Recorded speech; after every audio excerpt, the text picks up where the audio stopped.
Assalamualaikum and hi, my name is Nur Ain Sofiat Leni, the representative of Group 3. My group has chose Dash Lady Company for this case study. Without hesitation, I will start with the introduction. Dash Lady Meat Industri Berhad is a subsidiary of Friesland Campina. It is a leading Malaysian dairy company that established back in 1960.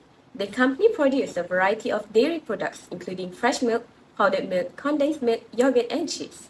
The company is committed to providing nations with nutritious and high-quality dairy products, sourcing milk from local farms, and using advanced processing and packaging technologies. Dash Lady plays a significant role in the Malaysian economy and society. As you know, Dash Lady's current capital structure is relatively simple with a majority of equity financing. However, the company is considering making a change to its capital structure in order to reduce its cost of capital and finance its growth plans. In this report, I will evaluate Dash Lady's current capital structure and its performance as well as the different options available to the company. I will also conduct a quantitative analysis of the impact of each option on Dash Lady's financial performance, risk profile, and shareholder value. Based on this analysis, I will make recommendations on the optimal capital structure for Dash Lady. Dash Lady Meat Industri Berhad report a strong financial performance in 2022, with revenue increasing by 5.1% to Rm 2.6 billion and profit before tax increasing by 4.5% to 415.2 million.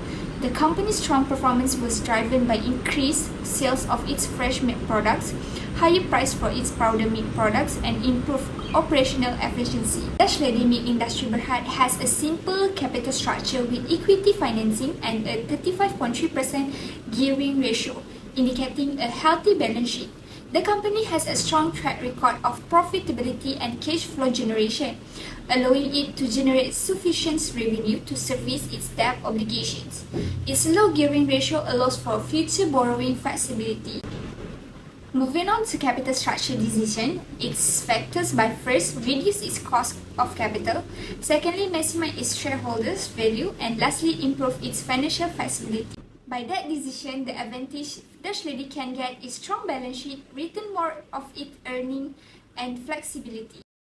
As we can see, in 2020, Dash Lady was able to borrow 200 billion from a bank at a favorable interest rate to finance the construction of a new factory without having to dilute its shares capital.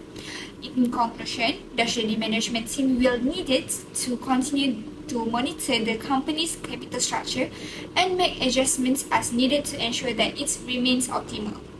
Dash Lady intends to grow its business by breaking into new markets and introducing innovative goods in 2024 and beyond.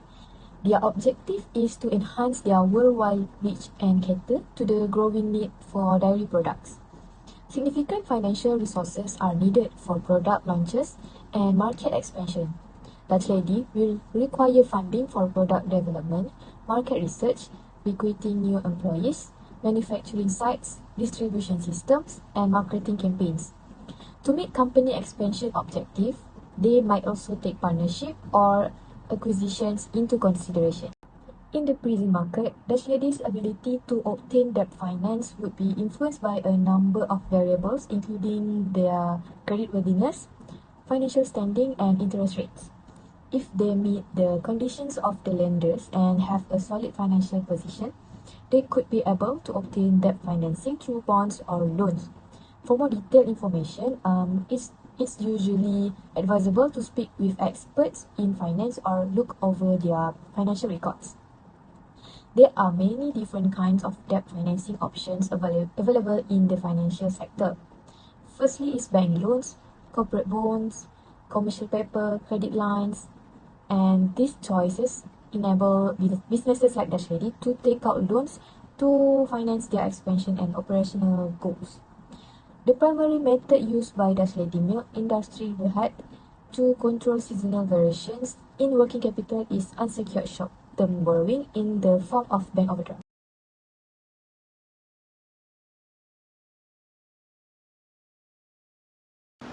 So, the expected cost of borrowing for Dash Lady in 2024 will depend on a number of factors, including the prevailing interest rates, the company creditworthiness, and the specific term of the loan. However, based on the current market condition, it is estimated that Dash Lady could expect to pay an interest rate of around 4 to 5% on a new loan in 2024. Now we move to the evaluation of financial market. The current state of financial market is challenging with the rising interest rate and tighter lending conditions. This is having a negative impact on the borrowing costs of businesses, including Dash Lady Make Industri Berhad. The interest rate have been rising in Malaysia in recent months as Bank Negara Malaysia has raised rates in an effort to combat inflation. The current base rate is 3%. This has led to an increase in Dash Lady borrowing costs. Dash Lady's lending conditions vary depending on the type of loan that the company needs, its financial conditions, and the specific term of the loan. However, in general, Dash Lady is able to secure favorable terms from lenders due to its strong financial position and its good credit rating. The three main criteria for lending are the financial conditions, the creditworthiness, and security of the company. Debt financing can provide several tax advantages and disadvantages to the businesses. Disadvantages include interest expense deduction. Business can deduct the interest they pay on their debt from their taxable income. This will reduce their tax liability and increase their cash flow. Second is tax shield, that act by reducing the amount of taxable income and the amount of tax paid. Third, increased debt to equity ratio. A higher debt to equity ratio can make a company more attractive to investors as it can signal that the company is confident in its ability to repay its debt obligation. However, debt financing also have disadvantages.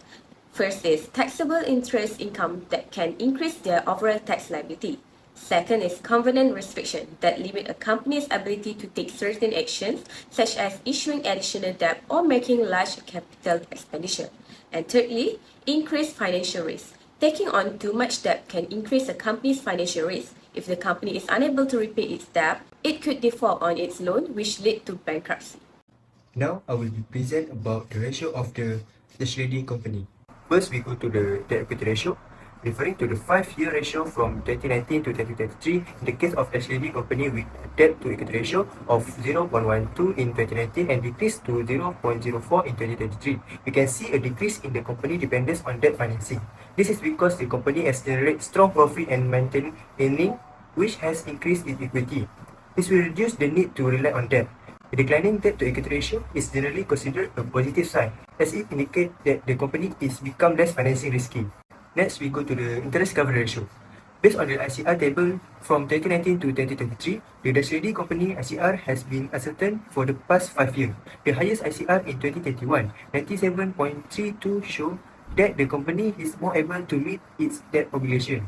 This may be due to several factors, such as a company's debt level, interest rate, and profit. ICR is also generally considered a good measure of a company's ability to meet its debt obligation if it exceeds 1.5. A company with a low ICR may be at risk of defaulting on its debt. The lowest for the Dash Lady company being 39.42 in 2023. Now we go to the return on equity. Based on the case of Dash Lady companies, the highest ROE of Dash Lady company in 2019, which is 71.29%, shows that the company generated a large amount of profit from its shareholder investment. This is due to Dash Lady efficient cost management. Next, ROE in 2022 fell to 44.04%. This may be due to increased competition and high expenses. In 2021, it will increase again to 64.82%. This may be due to the company's continued recovery from the COVID-19 outbreak. However, ROE in 2022 fell to 11.66%, but finally in 2023, ROE increased again, which was 23.26%, probably due to Dash Lady more efficient cost management compared to the previous year. The net ratio is earning per share. EPS is important to investors because it is a key indicator of company ability to generate profit. In the case of Dash Lady company, the company profit will be highest in 2021 and the lowest in 2023. This is due to share buyback, which can affect EPS. When a company buyback is on stock, it reduces the number of shares outstanding. This can have the effect of increasing EPS as there are fewer shares to divide the company net income. The company's EPS is important to investors because it can be used to compare the profitability of different companies. The net ratio is debt service coverage ratio, DSCR. DSCR 1.0 or higher mean the borrower has enough NOI to cover their debt obligation and less than 1.0 does not have enough NOI to cover their debt obligation. In the case of the Dash Lady company, borrowers experience significant difficulty in 2019 repay their debts. However, the borrower's ability to repay their debt increased significantly in 2020, but decreased again in 2021 and 2022, but increased in 2023. Possible change in the borrower NOI, such as an increase or decrease in revenue or expenses. It is important to note that the SCR is only one metric to consider when evaluating a borrower's financial health. The average WACC for Dutch lady over the past 5 years is 3.934%. This is a relatively low WACC, which is beneficial for the company. The decrease in Dutch ladies' WACC from 2019 to 2020 is likely due to a combination of factors, including a decrease in interest rate and a shift in the company's capital structure towards more equity and less debt.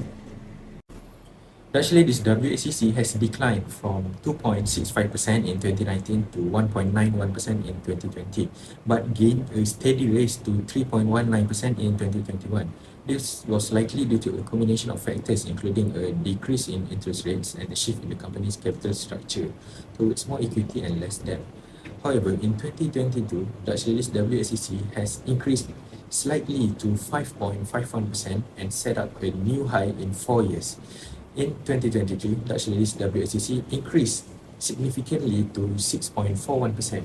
Several factors, including a further rise in interest rates and an increase in the company's debt levels, played a key role in this result. Our proposed financial strategy would be for Dutch lady to use leverage in order to further expand their business. By taking on additional borrowings, we expect that the company's WACC for 2024 to increase slightly higher than last year's 6.41%. Based on the trend of increasing WACC and rising debt levels over the past 5 years, it is reasonable to predict that Dutch lady's WACC for 2024 will likely to continue to increase, as Dutch lady is a strong company with a bright future. By implementing this proposed capital structure change, the company can further strengthen its financial position and position itself for continued success.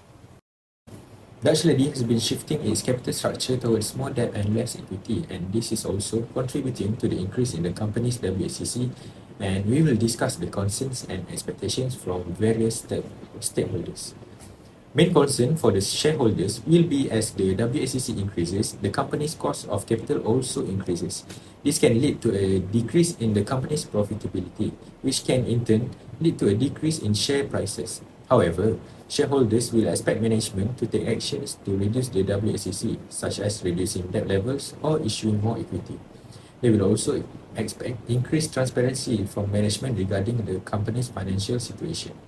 And for bondholders, they will expect higher interest rates to compensate for the concern of increased risk of default. Management's main concern will be reduction of company's financial flexibility. This is because the company will have less cash flow to invest in growth opportunities to buy back its own shares, but they will be expected to take actions to maintain the company's financial health, such as reducing costs or increasing revenue, and they will be expected to communicate effectively with stakeholders regarding the company's financial situation and its plans to address the increasing WACC. Thank you. Our first recommendation is to reduce debt to equity. Dutch lady company should aim to reduce its debt to equity ratio to a more manageable level, and this can be done by increasing the company's equity either through the issuance of new shares or by retaining earnings. The second one is increase cash reserves. Dutch lady company should also aim to increase its cash reserves. This can be done by generating more cash flow from operations by selling non-core assets. Last but not least is to diversify funding sources. Dutch lady company should diversify its funding sources to reduce dependence on debt. This can be done by increasing the use of equity as well as by using other forms of financing such as leasing or factoring. Overall, the Dutch lady company has a strong presence in Malaysia with a market share of over 50%. The company's products include a variety of dairy products as well as ice cream, yogurt, and cheese. In recent years, the Dutch lady company has faced several challenges, including rising raw material costs, increased competition, and a slowing economy. These challenges have put pressure on the company's profitability and have led to several changes in the company's capital structure. One of the most significant changes to Dutch Lady's company capital structure has been through an increase in the company's debt to equity ratios. This means that the company is now relying more on debt to finance its operations. This is a risky strategy as it can increase the company's financial risk and make it more difficult to weather an economic downturn. Another change to the Dutch Lady company's capital structure is a decrease in the company's cash reserves. This means the company has less cash on hand to meet its obligations. This can make it difficult for a company to pay its bills or make investments in new growth opportunity. In conclusion, changes to Dutch Lady's capital structure have made the company more financially risky. This is worrying as it can make it difficult for a company to attract investors and grow its business.